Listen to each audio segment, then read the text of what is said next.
This is a 350 crate motor. It's a 95 to 2000 Vortec crate motor, and we're putting it in a 64 Chevy II. So I had to do a few things to make that happen. It had serpentine belts on it, so we had to get a set of V pulleys and alternator bracket to do that. It had the later style water pump with the bolt holes for the serpentine pulley. So got a 70s 350 water pump and the pulley and the fan to go with it, the clutch fan, since this one, like I said, had serpentine belt and it was running an electric fan. Have to run an electric fuel pump because there's no provision for the push rod. It looks like there is, but that's actually a dead end hole right there. The oil pan that was on it is that one, and that's not going to work because on the 64 Chevy II, that oil pan will hit the steering linkage.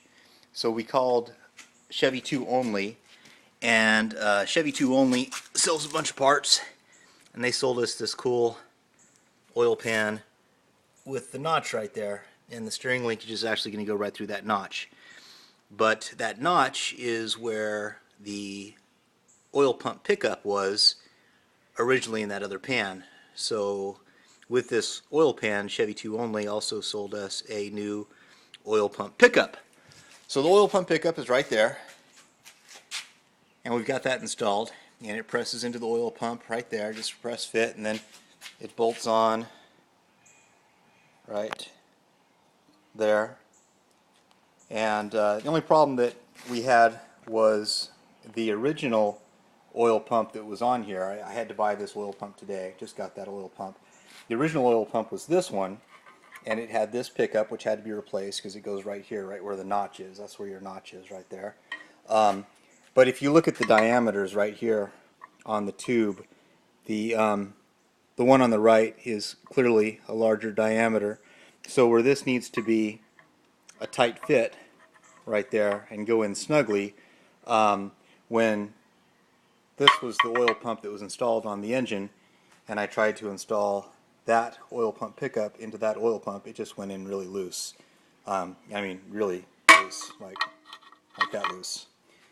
So removed this oil pump from, like I say, a 95 to 2000 crate engine, and I went and I got an oil pump for a 72 Nova with a 350. That's just what I told the parts store.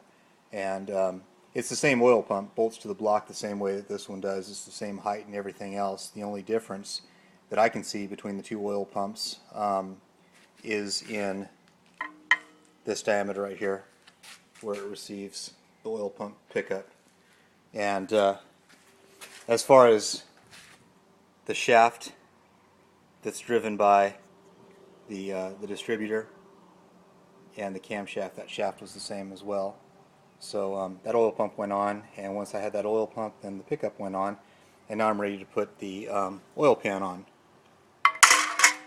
The other thing that Chevy II Only sold us, they sold us the motor mounts that are a little bit different than the 6-cylinder motor mounts, and those are the half of the motor mount assembly that bolts to the frame. You can see the new one there has got the sticker on it. The longer side is driver's side and the shorter side is passenger side. So, driver's side down there, get some light, and passenger side down there, and then there's that steering linkage right in the way apparently.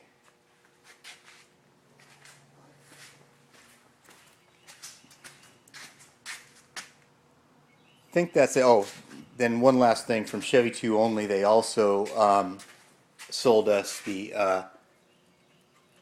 V8 style accelerator linkage for the throttle linkage there.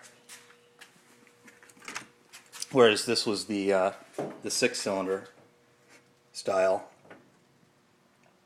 The V8 style comes up a lot higher. So we got the V8 style throttle linkage, and that came complete with this.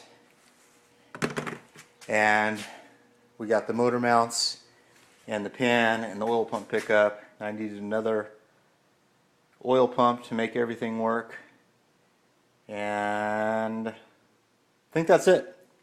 Other than that, I don't expect too many additional surprises. I will say that it looks really clean inside this engine. It looks like a really nice crate engine, and they aren't priced that bad either. I wouldn't mind buying one of these for one of my cars at some point in time. Looks like a decent engine for the cost of it.